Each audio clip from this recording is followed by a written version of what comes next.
Through these slides that give an overview of digital games in language education. So why are we interested in games?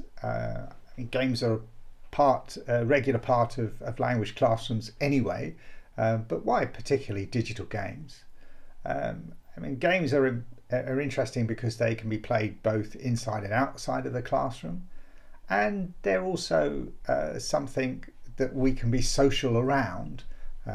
We can play games in the same physical space. We can communicate about games we're playing, either in the game itself or using other social tools. And you'll find that there's literature that talks about this. Sort of Stephen Thorne has done quite a few articles around this kind of area, particularly around digital games, of the language that people use to communicate in a game like World of Warcraft, for example. And then there's also a very complex network of support for game playing as well. And you can find traditional books, you can find it on wikis or blogs or part of web pages. I remember when my daughter, when she was growing up, was playing a game called Riven. One of the first things I had to do, or the second thing I did after buying the game, or the first thing I did after buying the game, was to go and get the cheat book so that my daughter could work out how to play it. And it always struck me as odd, but this is also the case these days. And my colleague who's been working with me in the on-site course, one of my PhD students, talks about the same thing with his own daughter. They went to a recent book fair at the primary school, and the book that the children were interested in was a book about a particular game that they were interested in. So there's all that kind of stuff that goes around it. And then there's a lot of activity, a lot of extension activity, for example, like fan books, as they're called. Fan books are the kind of materials that are created, the stories that are created around the game, and sometimes people write whole books around them. There's plenty of that stuff available. So all of this stuff is additional language. We can talk about games. We've got all this support stuff that we have to read or talk about to understand. So there's a lot of ways that you can create language around games. Another reason that's argued for is, of course, that everybody always says, "Oh, how many people are playing games these days?" So this is a typical example of a website that talks about it. And one of the interesting things that you see there is, typically, whenever I ask groups of teachers, if they play games, they often say no. And I've often thought, well, that was probably because there are a lot of women teachers in the class, and typically in the literature it talks about the fact that fewer women play games. But increasingly, as you see from this slide, this is changing. Although people do play different games according to this research. So this is a little bit old, 2013, but these things are changing rapidly, and as the game playing generation become teachers, as they already have, a lot of you guys out there are game players, and so of course you're going to bring the digital games into the classroom because these are things that you like doing. One of the in the book that I'll come back to a bit later, Graham Stanley and Kyle Moore, who created a really useful practical book about digital games in the classroom, and in the introduction they talk about the way that they got into using these games because they were overheard talking about game playing that they were doing at the weekends by some students who said, we were interested to hear you talking about your game playing. And so they started kind of talking about what they do and exchanging ideas, and then it moved to actually playing games. So it's really interesting to see the way that these things actually work, and the connections you can make with your students when you talk about things. The same with things like sport or other kinds of activities. It's something to talk about in the classroom. It's something to write about. It's something to engage with. And the ideas I've mentioned, that idea of there's a reason for using the language. So if you want to find out about the latest game and it's written in English, you're much more inclined to work hard at that if that's what excites you. So this is the kind of typical views of game playing that you get then, or that's my impression. I'm sure that most of you will recognise the Big Bang Theory. And this is the 4 kind of key male characters, playing a game typically on a Friday night. But what's interesting for me about this is that it's social. They gather, they play a lot of board games as well. They play a lot of Dungeons and Dragons in this series. And here they are, working together as a clan, working on electronic, on a digital game, on the TV, on a Friday night, gathered together, exchanging ideas, talking about things. And the same is true for students. Here's another example of game playing. This is competitive game playing. So you see that these are quite young people, and you'll see that there is a mixture here of males and females, and they're at a convention, and they're competing with each other, playing these games. So this is a big part of people's lives. Here's another example of a way that games are used. So this is the kind of work that Mark Prensky does. Mark Prensky, who you will have heard of, he of digital native, digital immigrant fame. This is the work that he does. He creates these kinds of strategy games to train the military. And you'll see this is a typical kind of classroom environment with a screen, and they're looking at this game. And engaging with it and thinking about it. So this is a classroom type environment. So this one represents, if you like, students in a computer room. This one represents people in their own sort of social space, a sort of situated learning type space. And this one represents more like a typical classroom. There's somebody showing something on a screen and people interacting with it and engaging with it. This is a social activity going on here. People appear to be eating in this one as well, but you get the idea, I hope. This is again back to the classroom. This is actually a picture of people learning maths. I think pretty sure that this is Minecraft, which we'll come back to later. But this is the kind of thing that you'll see around the world. And one of the things I picked this picture because you see how young these learners are. These are primary age children, and they are sticking their hands up, typically as children do at that age. But you can see they're individually engaging with different things on this Minecraft site. So so they're actually making things with games.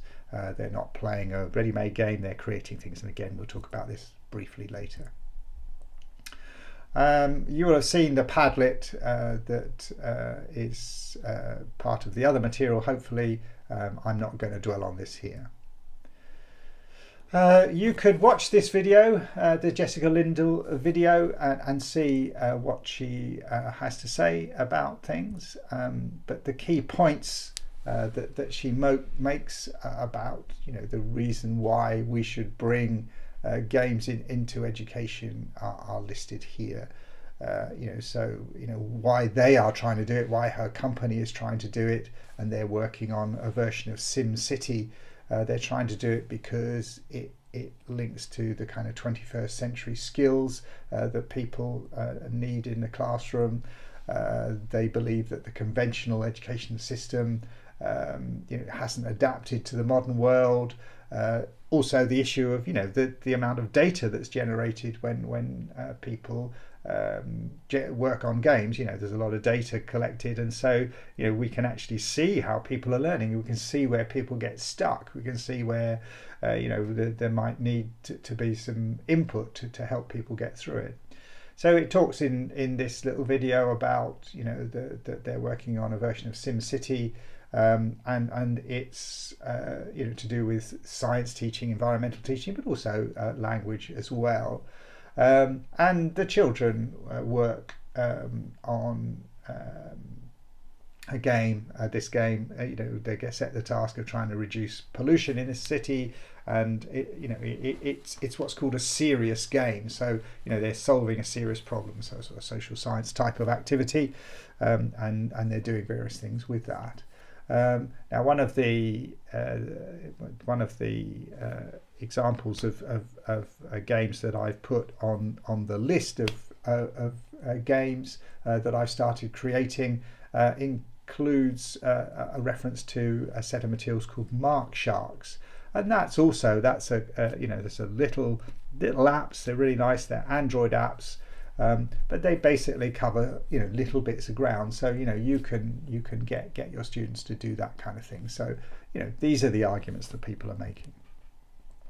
And Michael Thomas, if you want to follow this up, in a book edited by Hayo Reinders, talks about similar sorts of things. He actually problematizes it and talks about neoliberal debates around the fact that we spend all this money on technology and digital games, and about the evidence base. So he covers very similar ground in that article.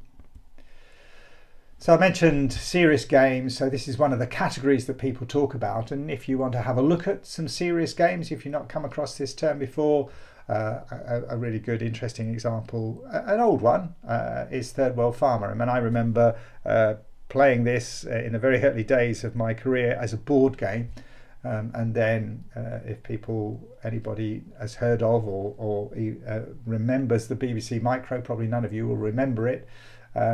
There was a version on that I used to play with students, but there are all sorts of other examples, including various examples created by Ian Bogost, who's a serious game theorist. He's got Windfall, which is like the SimCity one, or like the Mark Sharks. There's the air pollution one I mentioned, and there are lots of other examples there. So people talk about this notion of learning real things through a game. So it's you're learning serious stuff. It's not just learning to kill people. It's engaging with particular issues in the world, and I imagine that teachers are more attracted to that. I certainly am as a teacher. The idea of using something like Third World Farmer. I even did a little bit of research around it in the very early days, and we used to use a game that was a newspaper game, for example. So students engaged in creating a newspaper. So what's the background to games? What games in general, and the arguments that are made are around the fact that that when we have social interaction, language is the glue that creates. It's a social semiotic phenomenon, as people would say. It creates the glue that makes things work in the world, and games, stimulate that sort of thing. People have argued that games are a very important part of social activity, and it's been studied throughout history. This is why you get quite a few mentions of Latinate or Greek words in the field, because people talk about a ludic age. So you'll see that in the Corneli et al. Article that's part of the Recall, the Recall special issue that I mentioned on the wiki.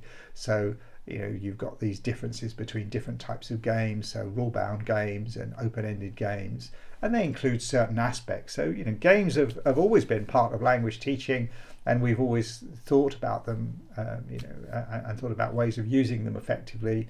But there are some specific definitions. They include imitation, movement, chance, and they take place in a particular space, over a particular time period. I mean, that time period can be very long, but it involves particular rules, and those rules that you engage in are different from the regular rules that you play. So if you play a game like cricket, for example, a test cricket lasts 5 days. It's bounded by a certain number of things, and things happen.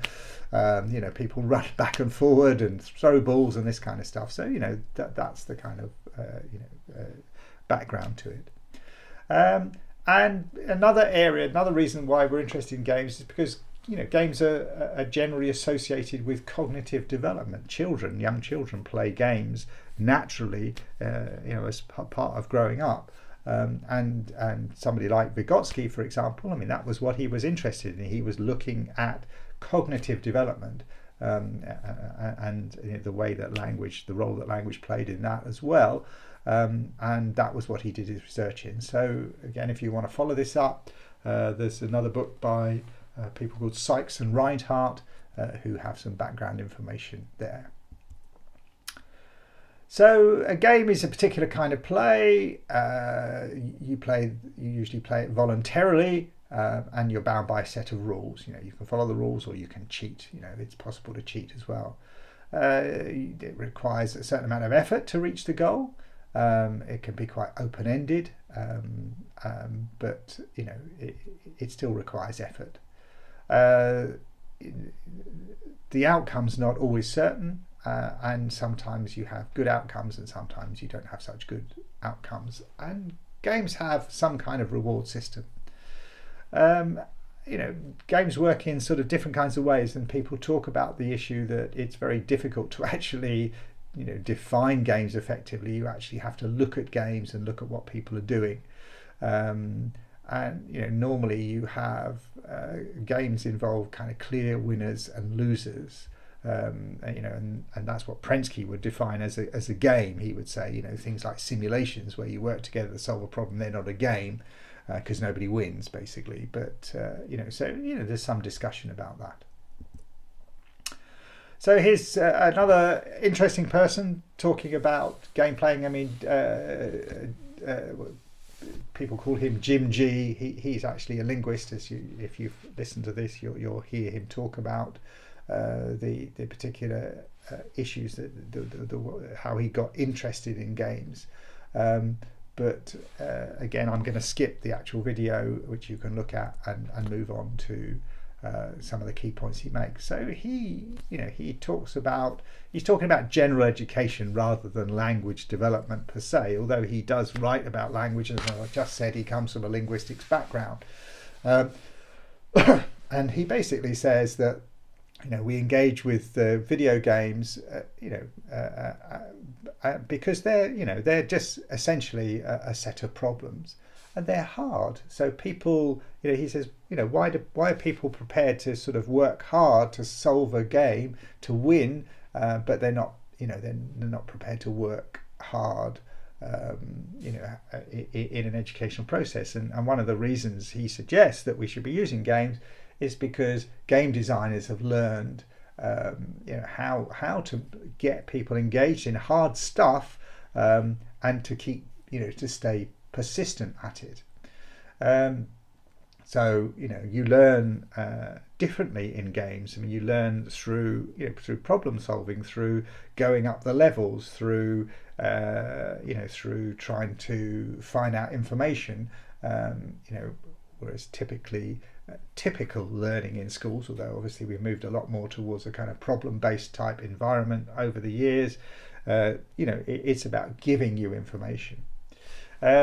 Schooling also involves some form of external assessment, and we all know that that's what drives the education system. Games, in essence, they test people as you go along. So you get through a door or whatever it happens to be, and you solve that problem and you move on. So you're being tested all the time. Testing, never stops. Terms that are used to talk about game-based learning is the notion of it's situated learning and it's embodied. So you go to a particular place, you do things in certain ways, you make meaning in particular places, and you're engaged in it. You're part of that process. So rather than facts and information just being presented to be learned, they're used to solve problems. Learning is customized to suit the environment. So essentially, G is saying, there are two systems: the school, and he thinks that as the future of schooling will be, I suppose, essentially what it is now to some extent. You teach the basic stuff, and then you do the system-based learning, which may be done in game environments where you learn the hard stuff. So that's his kind of vision of the future of schooling. Another theorist who says some similar things is Nicole L, and she talks about the differences between hard fun, where it's all about fun, but there's the kind of engagement that G's talking about, the sort of working hard to solve things, mastering something, becoming a master of something. So you have to really work hard to become, to get, to the top level of a game. You have easy fun, as she calls it, the idea of, using imagination, exploring, creativity, figuring things out. We've mentioned serious fun, that kind of aspect of game playing, and relationships as well, people fun. So it's all fun, it's all done in a fun way, but there are different aspects to it. And Nicole L is a game designer, and this is her conceptualization of games. So the different ways of categorizing types of digital games. So Reinhardt and Sykes make a distinction between game enhanced and game based. The Corneli article makes a similar distinction, but they use different terms. So game enhanced means using non-educational games for language development. So like we've mentioned with, the game like Third World Farmer. And game-based learning is something that you'll find in ready-made language games that people use a lot in the classroom. But there have also been some specialist games created, quite long video-style games. So Oscar Lake was an older one that was around for quite a long time. You could play it in a number of different languages. And if you want to look it up, there's a game called Trace Effects, which was created by the US Ministry of Information, and it's a fully fledged video game. You can get CD versions of it, but you can play it online as well. So people do create these games, and there are lots of lots of interest in that. So there's a growing body of research, and Thorne, as I've already mentioned, being common names in the area, and Reinhardt, it should be, not Reinhardt, Sykes and Corneli also do things. So you can actually see a link to a talk by Stephen Thorne where he talks about these issues at ITEFL.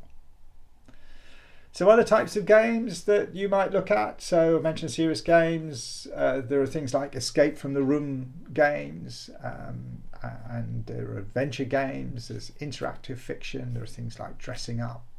And then there are the open architecture games like Second Life or Minecraft. I mean, I spent quite a lot of time working in Second Life, and I thought it was a useful environment for all sorts of reasons.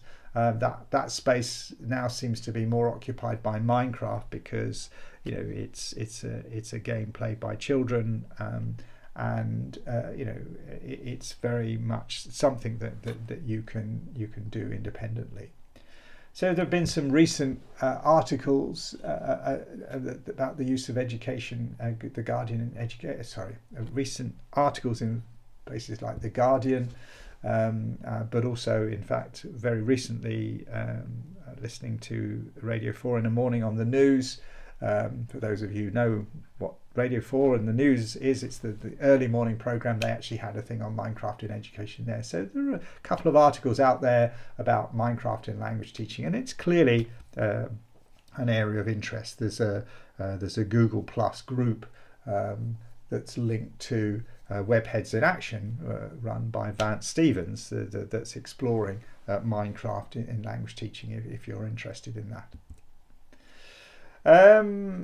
I mentioned fan fiction a little bit, and again you can look at these links. So this is a big industry, a massive amount of material that's created, and there's actually fan fiction for Minecraft as well. So there's plenty going on, plenty of language, plenty of reasons to ways of doing this.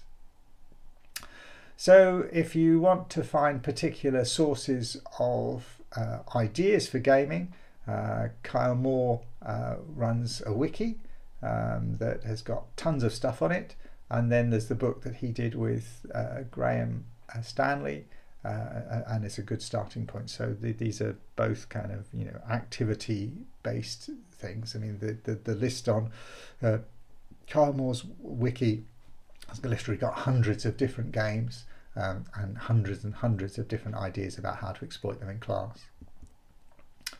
I just finish off very briefly with the thorny issue of gamification, as I've called it.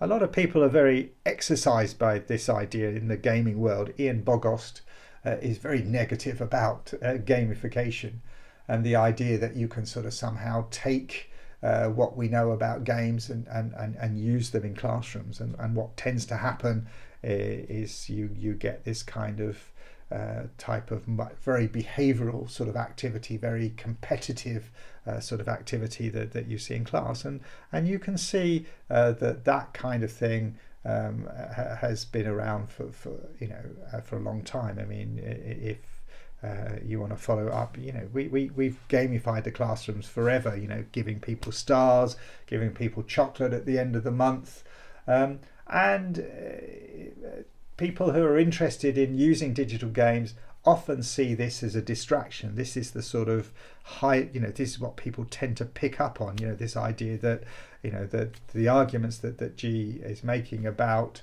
the fact that games are very effective in supporting educational processes, and he talks about all of those sorts of issues, that it gets very simplified and the complexities of it are taken out of it, and suddenly we just change the classroom by adding Kahoot, for example, and getting people excited by their progress, then we're going to solve all the problems. So there's a lot of debate around that. So if you're not familiar with it, there's definitely a difference between gamification and using digital games in language learning. An interesting an interesting speaker, if you ever get to see him speak, he talks at ITEFL quite regularly, and he's done various online presentations. Explore his website. He takes games out of the classroom. Well, he does work in the classroom as well. He does a lot of work with augmented reality, and he's got some really nice ideas. But he's done these really interesting projects, particularly when he worked in Portugal, where he got the students playing games in the town. So he would set up these games, and they would have to go out and they would have to solve problems, collect information, record things. He's got some really nice ideas there. So it's trying to be a bit more creative about finding ways of getting students to actually use language in a context where there isn't necessarily much language available. So again, this embodied notion, you are part and parcel of this ongoing game. You collect material, but then you eventually go back to the classroom and you create you might create a video, you might create a story, you do all sorts of things with this material that you collect, but it's not focused on classroom activity per se.